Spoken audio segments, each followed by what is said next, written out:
Olá, mulher linda, sábia e que edifica o lar. Eu sou Eliane Cristine e estamos lendo o livro Tempestade da Alma, de Sheila Walsh. Esta leitura foi autorizada. Para a aquisição do livro, entre em contato com a editora Thomas Nelson. Estamos dando continuidade à leitura do capítulo 6, Raios e Trovões, do Medo à Alegria. Áudio 28. Pai, eu oro pela amiga que me ouve. Tua alegria transborda no coração daquele que lança fora todo medo na dependência do teu amor. Eu oro em nome de Jesus. Amém. As muitas faces do medo. O medo tem muitos disfarces. Pode ser tão repentino e violento quanto um raio que cai em uma árvore, partindo-a ao meio. Ou tão perpétuo e debilitante quanto dias seguidos de chuva sem promessa de raios de sol. Para muitas de nós, o medo é uma resposta a uma situação inesperada, mas para outras, parece fazer parte do tecido de suas almas. Tem uma amiga que, à noite, verifica várias vezes se seu bebê está respirando. A possibilidade de perder sua pequena filha a atormenta e lhe tira o sono. Ela admite que seu medo não tem base racional. A criança é forte e sadia, mas o medo obscurece tudo na vida dela, como uma ameaçadora nuvem intensa. Você poderia classificar o próprio medo como ansiedade. Entretanto, embora a realidade do medo seja diferente para cada uma de nós, existe um aspecto que permanece constante. O medo nos rouba a alegria. Quando o medo chega ao palco, acreditamos ser impossível viver o que é por causa do que pode ser. A ansiedade atingiu proporções epidêmicas nos Estados Unidos. Apesar do status de nação mais rica da Terra, os Estados Unidos também recebeu a dúbia distinção de ser o país onde há mais ansiedade, com quase um terço dos norte-americanos propensos a sofrer transtornos de ansiedade ao longo da vida. Não há outra nação que chegue ao menos perto dos Estados Unidos. Qual é a origem dessa ansiedade, desse medo? Alguns dizem que nossa perseguição pela felicidade conduz a uma infelicidade desordenada e desesperada. Nós nos sentimos consumidos pela busca por uma condição de vida mais elevada que simplesmente não existe, ou pelo menos não é duradoura nesse planeta. Esta certeza parece plausível, mas então por que tantos de nós, adoradores de Deus, nos sentimos oprimidos pelo medo? Pouco antes do Natal, ministrei uma palestra em um evento realizado em uma pequena cidade no Texas. Perguntei às mulheres que estavam na plateia quais presentes elas colocariam junto à manjedoura do menino Jesus, que estavam ali naquela noite. Algumas das respostas que eu esperava eram: eu lhes daria meu coração, eu lhe daria todo o meu amor. Mas ouvi algumas respostas bastante surpreendentes e até muito reveladoras. Vários cartões de respostas falavam de um quebrantamento profundo e de medo em relação ao futuro. Eu lhe daria a minha ansiedade. Eu daria a ele o medo que sinto do futuro. Eu lhe daria meus filhos, pois temo pelos futuros deles. Eu lhe daria meu casamento. Eu pediria a ele para trazer meu marido de volta para casa. Eu daria a ele tudo que tenho, se apenas me desse a graça da paz. O inimigo ama usar a arma do medo contra nós, afiando-se finalmente para perfurar o nosso coração como filhas de Deus. Nós lemos nas Escrituras que o amor perfeito expulsa o medo. 1 João 4,18. Mas, de algum modo, nós encontramos certa dificuldade em relação à palavra perfeito. Nossos corações anseiam por saber como isso poderia funcionar na prática. Raios e trovões. Vamos retomar o que foi dito no início desse capítulo. Você ficou ao menos um pouco curiosa para saber por que eu escolhi iniciar uma reflexão sobre superação do medo, descrevendo aquela história da mulher que amava a Deus e perdeu a vida nas mãos de um assassino?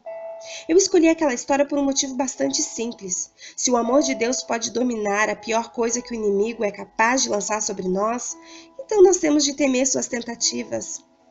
Então, não temos de temer as suas tentativas mais vis de nos destruir. Quando nos atrevemos a encarar a face do pior que a vida tem a oferecer, e até mesmo nela enxergamos a misericórdia redentora de Deus, então o medo deve tomar seu assento nos fundos de nossa vida, ou sair e correr para longe. O medo ocupa um lugar inevitável em nossa jornada, mas tende a determinar a estrada que segue adiante. Sim, aquele fim de semana em Denver começou com notícias chocantes e horríveis. Entretanto, com o desenrolar dos eventos realizados nos dias que seguiram, Deus irrompeu como um súbito raio de sol, atravessando as nuvens escuras. No dia do memorial de Mary Catherine, ele me mostrou o poder da cruz sobre o medo de uma forma que eu jamais testemunhara. Deus tomou o que para o inimigo significava a destruição daquela família e extraiu a alegria verdadeira de algo que começara como terror. Ao refletir, não sei quais eram as minhas expectativas em relação àquele memorial, mas eu não poderia ter previsto a evidente mudança de atmosfera produzida pelo Espírito de Deus no auditório daquela universidade. Deus assumiu aquele tributo à sua bela filha e pintou um quadro de pura alegria de uma vida redimida e de uma tela do que aos olhos humanos parecia apenas mais uma tragédia sem sentido. Naquela manhã, cheguei cedo ao local do evento, queria assistir e orar enquanto os agentes penitenciários começavam a entrar. Cat contara que sua mãe já tinha trabalhado como chefe de um restaurante fabuloso em um dos principais resorts de aqui de Colorado, mas decidiu mudar para esse emprego de Jó na prisão para poder trazer a luz e a vida de Cristo a um lugar tão sombrio e tão sem esperança como aquele. E agora ela se foi. Do fundo do meu ser, sei que o inimigo se regozijou com aquela violência sem sentido, por ele atiçada em um dado momento. Bastou um relâmpago e ela foi derrubada. Orei com todas as minhas forças, Deus conceda a redenção a esta terra sangrenta. Fez-se um silêncio profundo enquanto as filas de agentes, uma após outras, lotavam o auditório. Os agentes em seus uniformes me permitiam dizer o local onde serviam. Eram homens e mulheres de cada estado norte-americano de Nova York a Los Angeles. Os últimos agentes a ocuparem seus assentos eram da prisão onde Mary Catherine servia. Em seguida, a família dela entrou, escoltada no auditório. A atmosfera estava pesada, como se nuvens carregadas tivessem entrado pela porta dos fundos e parassem ameaçadoras sobre as cabeças de todos os presentes.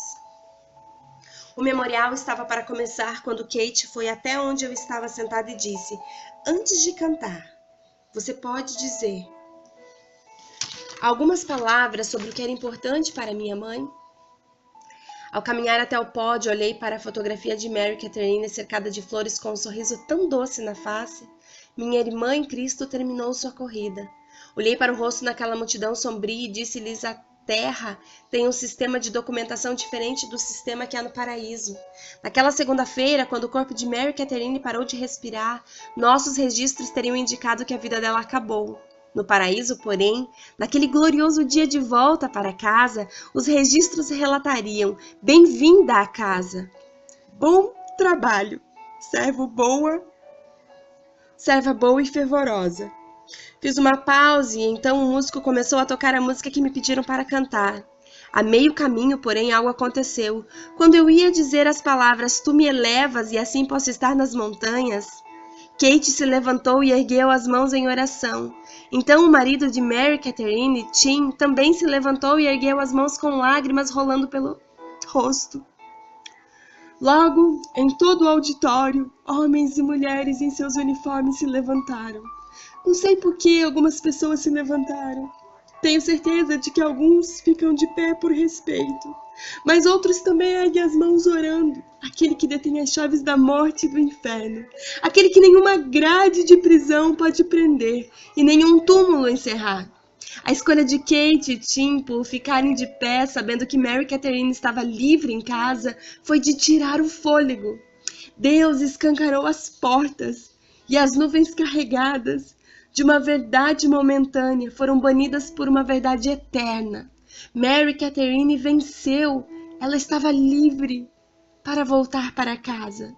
Nitidamente, na maior parte da vida, vivenciamos momentos menos dramáticos.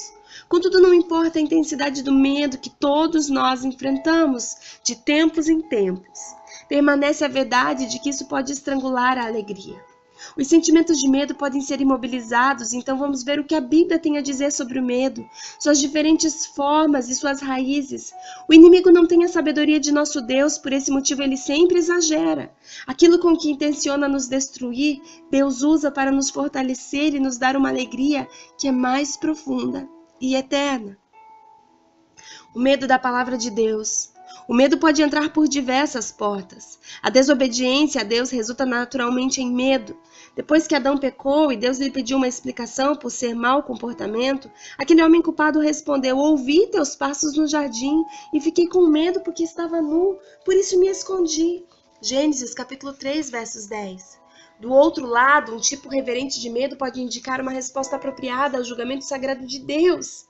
Pela fé, Noé, quando avisado a respeito das coisas que ainda não se viam, movido por santo temor, construiu uma arca para salvar sua família. Por meio da fé, ele condenou o mundo e tornou-se herdeiro da justiça que é segundo a fé.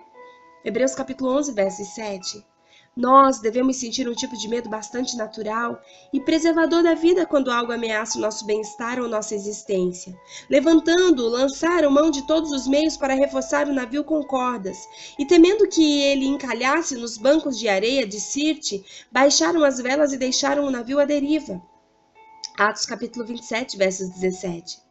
Também sabemos que quando o Filho do Homem retornou em poder e glória grandiosa, muitos responderam aterrorizados. Os homens desmaiaram de terror, apreensivos com o que estava sobrevindo ao mundo. E os poderes celestes serão abalados. Então se verá o Filho do Homem vindo numa nuvem com poder e grande glória. Quando começaram a acontecer estas coisas, levantem-se e ergam a cabeça, porque estará próxima a redenção de vocês. Lucas capítulo 21, do versos 26 ao 28. Não só para aqueles de nós que amam Cristo. Jesus, que conquistou a morte, nos salva do medo e da morte. Portanto, visto que os filhos são pessoas de carne e sangue, ele também participou dessa condição humana para que por sua morte derrotasse aquele que tem o poder da morte, isto é, o diabo, e libertasse aqueles que durante toda a vida estiveram escravizados pelo medo da morte. Hebreus capítulo 2, versos 14 ao 15. O medo da morte, ou o medo do processo de morrer, atormenta a humanidade desde a queda do Éden. Satanás o mantém bem à mão, junto ao seu arsenal, e conta com isso como uma de suas armas mais poderosas contra nós. Ao tentar Adão e Eva a desobedecerem a Deus, seu plano era acabar para sempre com a relação que eles tinham com Deus. Mas essa arrogância o cegou para a verdade de que Deus tinha e sempre terá um plano muito maior. E esse plano muito maior que eu gostaria que considerássemos de uma forma mais profunda. Está claro que coisas ruins podem acontecer neste mundo. Aqueles de nós que amam a Deus não estão imunes à dor da vida. Mas quando o maremoto do medo se aproxima, precisamos lembrar que por causa do sacrifício de Cristo, nós fomos redimidos. Satanás não pode nos seguir além desta vida. Deus disse, até aqui e além. Mesmo quando enfrentamos situações esmagadoras, temos um lugar para depositar o nosso medo. Como escreveu Davi, mas eu, quando estiver com medo, confiarei em ti. Salmos 56, versos 3.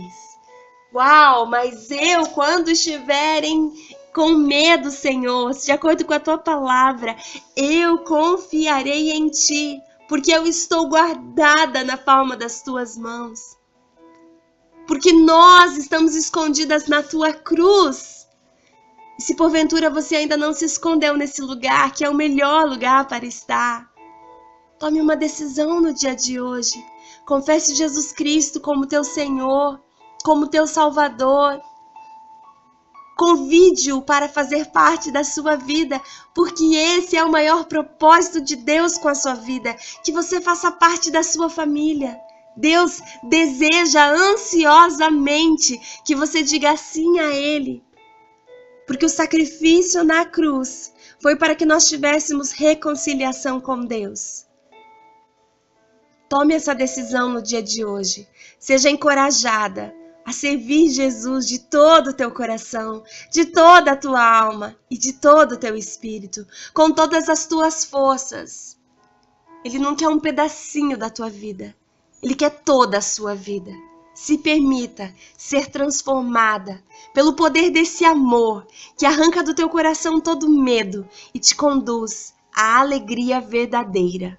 Um grande beijo e até o próximo áudio.